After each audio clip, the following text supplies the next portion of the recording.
përsa i përket tunelit të Llogaras, urat e pandërtuara e të tjerë. Pavarësisht të opozita, zoti Gjoni, ka kërkuar interpelancë me numrin 2, me zëvendësen e Ramës, zonjën Balluku.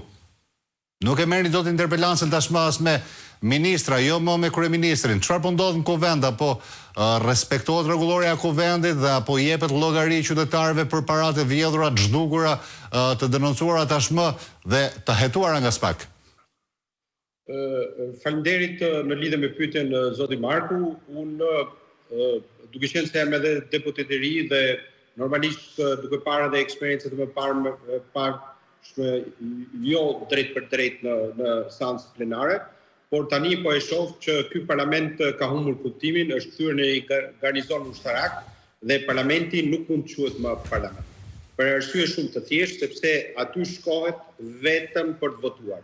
Nuk shkohet për të diskutuar, nuk shkohet për të kontestuar, nuk shkohet për të shprehur shëndrimin dhe mendimin e lirë opozita, e cila ka veç fjalën në parlament, sepse mekanizmi i cili është ndërtuar nga ana e majorancës, edhe për shkak të numrave, por edhe me taktikave të cilët po përdoren nga ana tyre, ka një shkelje flagrante të njëpasnjëshme të rregullores së parlamentit.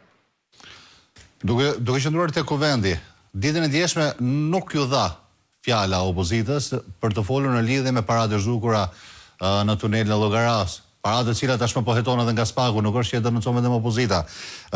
A është shqetësuese kjo për një vend demokratik, zoti Gjoni?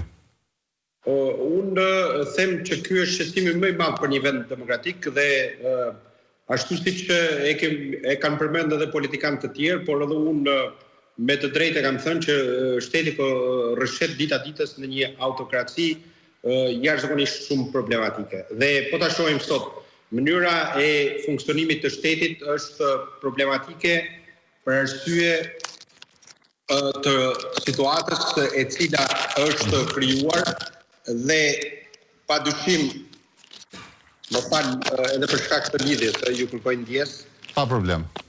Po, për shkak edhe të situatës e cila është krijuar sot në Shqipëri, në mënyrë se si po operon qeveria dhe majoranca në lidhje me parlamentin e sotëm. Parlamenti është kthyer në një noter ashtu siç edhe progres raporti. Më fal. Po tani? Jo, duhet ta ktheni ndryshe ekranin, që edhe... Po, në këtë moment jemi mos e okej. Sigurisht janë gjërat që ndodhin këto në transmetimet e drejtë për drejta. Zoti Gjoni, po më thoni që edhe Bashkimi Evropian me progres raportin tashmë që i dorëzoi vetë kryeministrit Edi Rama në dorë. Çfarë ndodh me të? Ke pam një kryeministër arrogant edhe në këtë moment nuk pranoi pyetja as të kolegës tonë në Ambroz Xhameta. Padyshim që mënyra se si po operon kryeministri Rama dhe mënyra se si po operon parlamenti rezulton që kjo qeveri ka humbur çdo logjik. Dhe përveç faktit që është e zhytur në korrupsion, po humbe edhe mënyrën e komunikimit dhe mënyrën e prezantimit të paktën me shqiptarët, sepse me europianët në pikpamjen time edhe raporti i OSTV-Odirit, por edhe njëkohësisht edhe raporti i fundit i paraqitur në lidhje me zhvillimet e demokracisë dhe njëkohësisht edhe me zhvillimet politike në Shqipëri, tregon se situata është alarmante. Por a duhet opozita, zoti Gjoni, në këto momente që edhe ju po i komentoni, të jetë një lloj